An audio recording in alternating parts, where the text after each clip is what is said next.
Assalamualaikum warahmatullahi wabarakatuh. Gimana kabarnya anak-anak kelas 3 hari ini? Sehat semua kan? Alhamdulillahirabbil alamin. Kalau sehat semua, mudah-mudahan pagi hari ini tetap semangat belajar meskipun masih pembelajaran jarak jauh. Ya, mudah-mudahan pembelajaran hari ini bisa diterima dengan baik. Dan mudah-mudahan yang ada teman yang sedang sakit, mudah-mudahan diberi cepat sembuh ya. Ya, lihat gambar seperti ini. Pernah lihat? Ya, ini namanya tari merak. Tari merak.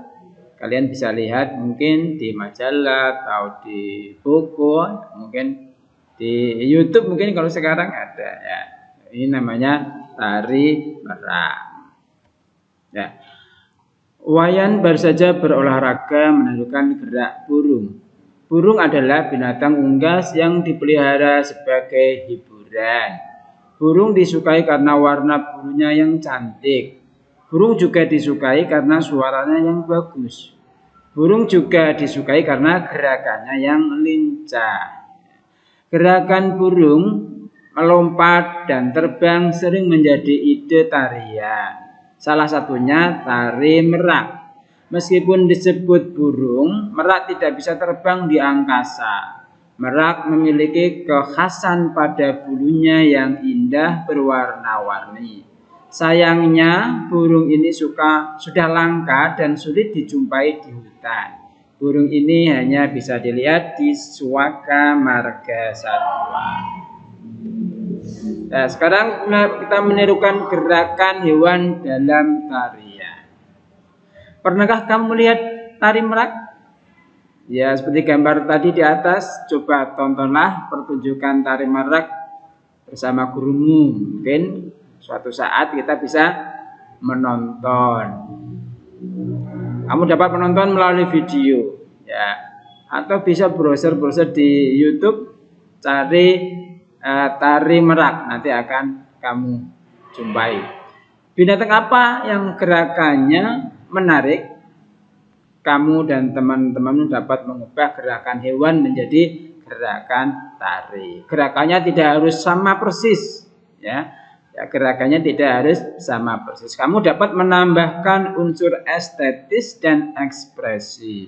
Unsur estetis berkaitan dengan keindahan. Jadi keindahan, kelembutan. Unsur ekspresi berkaitan dengan ungkapan perasaan. Nah, sekarang bacalah syair lagu di bawah ini. Buatlah gerakan tarian berdasarkan isi syair lagu tersebut. Judulnya adalah Kupu-kupu yang lucu. Lagunya gimana ya? Sudah bisa lagunya? Lagu kupu-kupu yang lucu? Oh iya, sering mendengar ya. Ya, begini lagunya. Kupu-kupu yang lucu, kemana engkau terbang? Hilir mudik mencari bunga-bunga yang mekar, berayun-ayun pada tangkai yang lemah. Tidakkah sayapmu merasa lelah? Ya, kamu bisa melakukan gerakan tari kupu-kupu seperti ini ya. Saya melakukan tari kupu-kupu sambil membaca syairnya, kemudian kamu bisa melakukan gerakan kupu-kupu ya. Kupu-kupu mengepaskan sayapnya ya, terbang sana kemari mencari bunga-bunga yang mekar.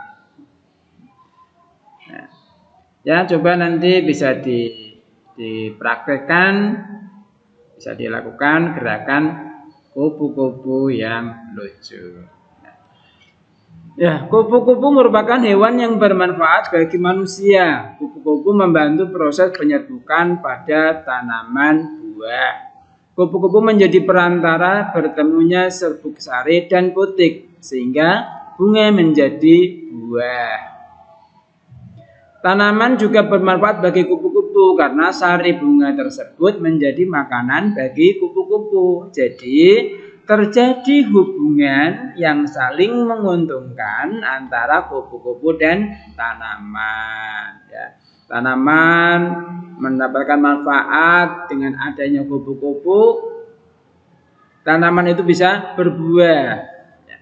Kupu-kupu juga mendapatkan keuntungan dari tanaman itu, dari bunga itu bisa mendapatkan sari makanan yang diisap oleh kupu-kupu. Jadi antara kupu-kupu dengan tanaman itu saling menguntungkan, tidak ada yang dirugikan. Selain kupu-kupu, hewan yang menjadi sarana penyerbukan adalah lebah.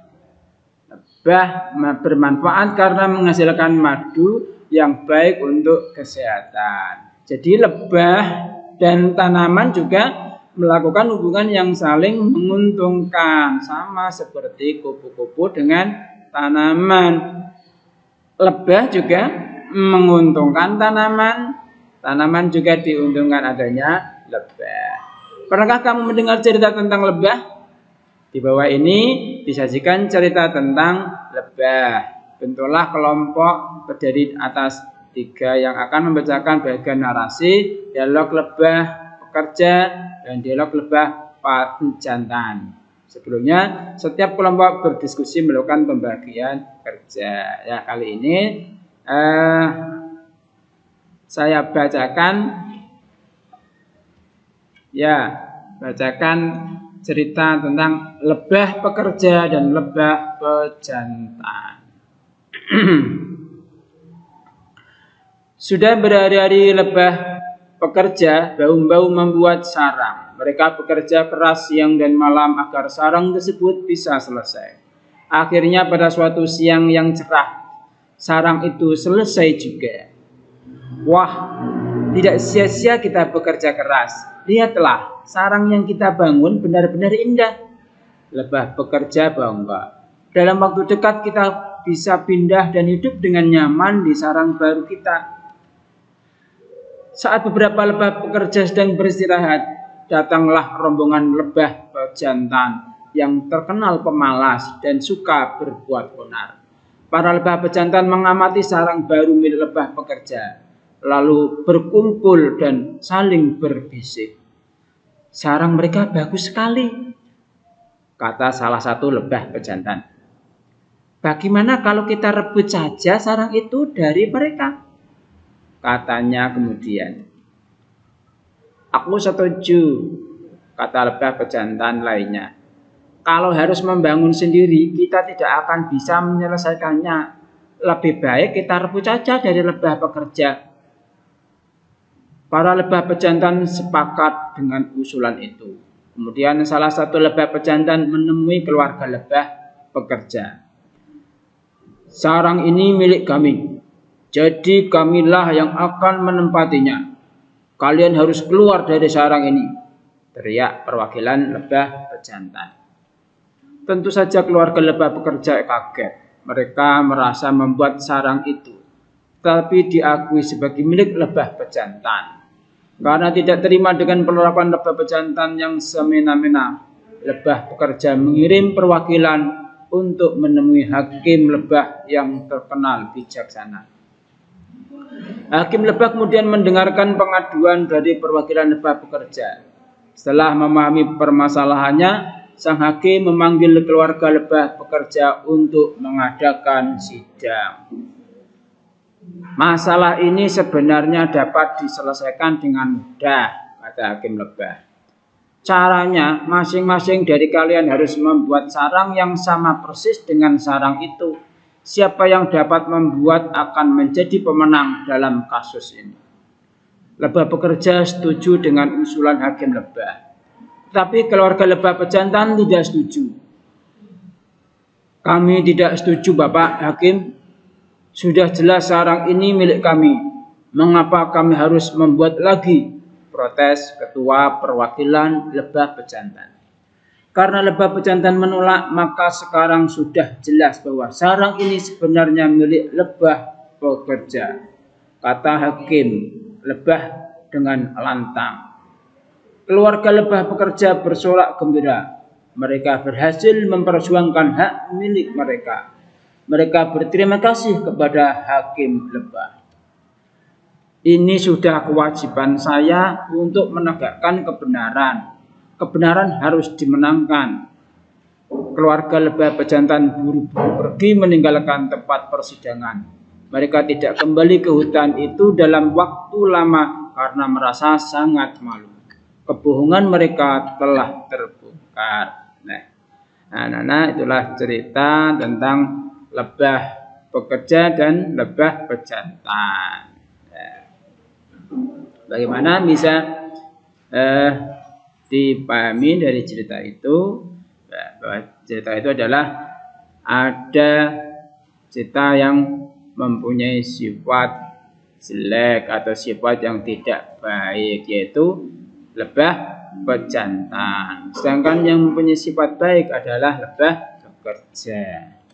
Nah, sekarang kita menulis cerita dengan menyusun urutan cerita di bawah ini, nanti ditulis kembali sehingga menjadi urutan cerita yang benar.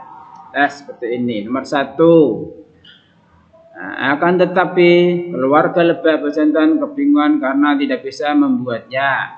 Nomor 2. Akhirnya Hakim Lebah memenangkan masalah kepada keluarga Lebah Pekerja. Nomor 3. Dikisahkan tentang keluarga lebah yang tinggal di hutan.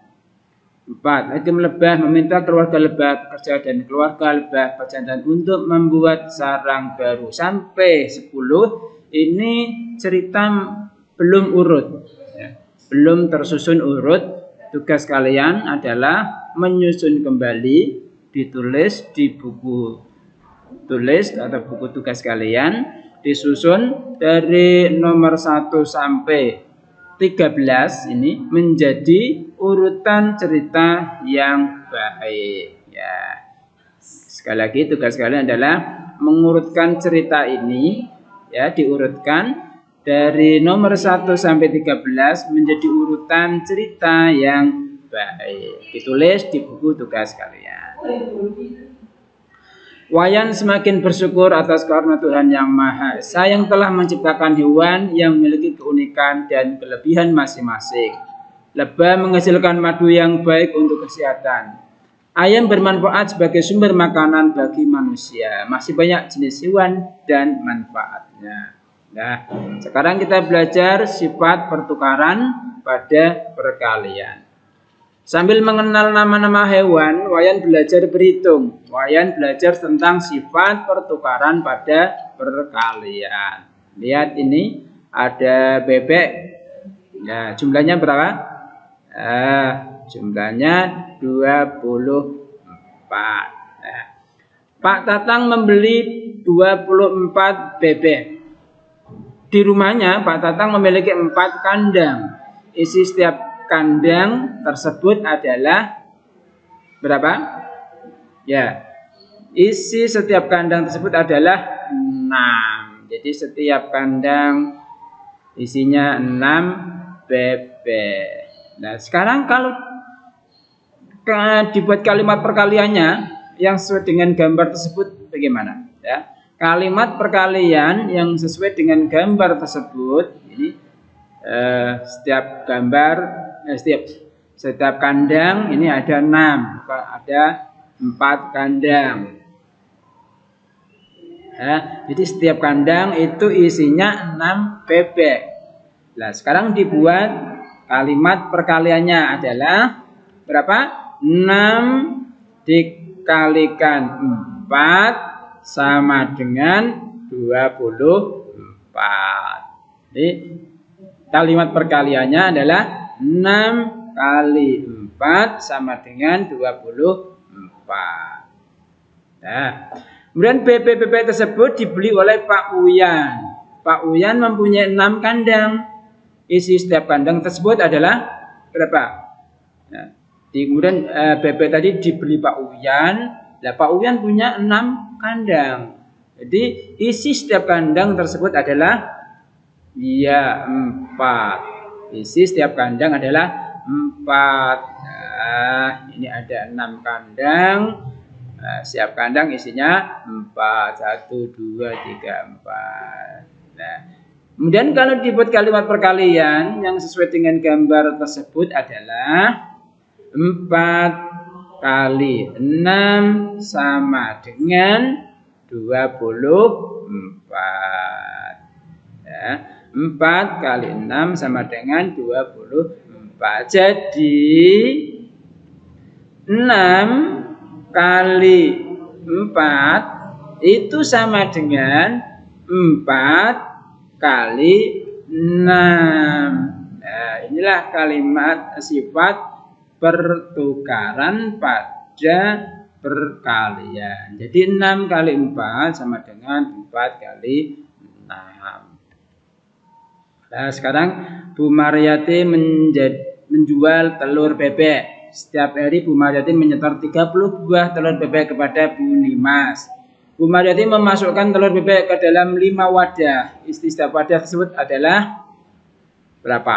Ya, ini tugas kalian untuk mengisinya. Ya, nah, tadi sudah saya contohkan di atas. Nah, kalimat perkalian yang sesuai dengan gambar tersebut adalah titik-titik kali titik-titik sama dengan titik-titik. Itu gambarnya setiap wadah itu terdapat 6. Nah, wadahnya ada 5. Berarti berapa kalimat perkaliannya? Ya. Bu Nimas menata telur bebek dari Bu Mariati pada 6 buah wadah. Setiap wadah tersebut adalah setiap wadah ada berapa. Nah, kemudian kalian buat kalimat perkalian yang sesuai dengan gambar tersebut. Ya. Titik-titik kali titik sama dengan titik-titik. Jadi, kalau dibuat sifat pertukaran pada perkalian, titik-titik kali titik-titik sama dengan titik-titik kali titik-titik. Ya, ini tugas kalian untuk mengisinya. Ya. Dan tugas selanjutnya, lengkapilah dengan bilangan yang benar berdasarkan sifat pertukaran pada perkalian. Maaf, ini untuk nomor 1 ini salah ya. Nomor 1 salah ya. Kurang benar nomor 1. Ya, jadi kerjakan dulu dari nomor 2 sampai nomor 10. Ya, dibuat berdasarkan sifat pertukaran pada perkalian. Ya, terima kasih. Selamat belajar. Wal afu minkum. Assalamualaikum warahmatullahi wabarakatuh.